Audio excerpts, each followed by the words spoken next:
Very, very briefly, this issue of decision making. How should I do this, Richard? I don't know, Richard. Let's try it like this. Jet lag. Do you know, for me right now, it's like 4 o'clock in the morning. We're going to do this in a psychedelic way. When you have to make a decision, and it's between two things, let's pretend I'm your dad. When you're going to make a decision between two things, you're going to write a list of pros and cons in one column and pros and cons in the other. Lesson over.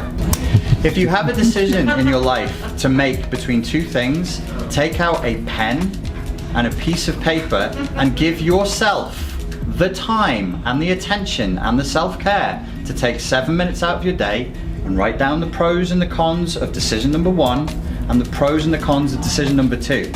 Simplest fucking advice in the world, nobody in here has ever done it, but you should start. Do it. Do it for the big decisions in your life. If you're looking at a relationship, if you're looking at moving house, if you're looking at business stuff, write it down and keep that piece of paper. Because if you fuck up, at least you can go back and look at it and say, well, at that time, this is what I believed to be true, and this is what I believe to be false. Some of you are already making good decisions, but then you're coming back to me via email, via text, and saying, oh, I'm such a CPTSD idiot, look at what I did there. And I'll be like, do you remember why you did that? No.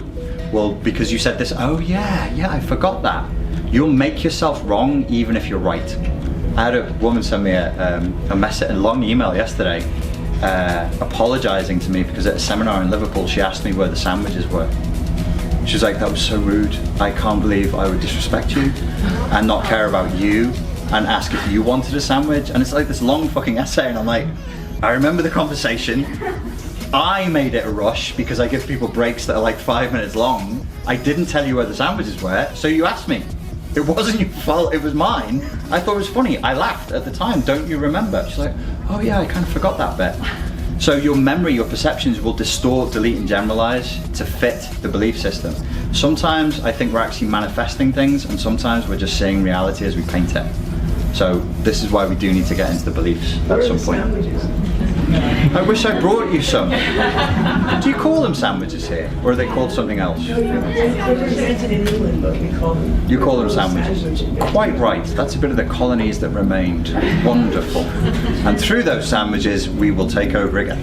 We say sandwiches over here. Sandwiches. Sandwiches.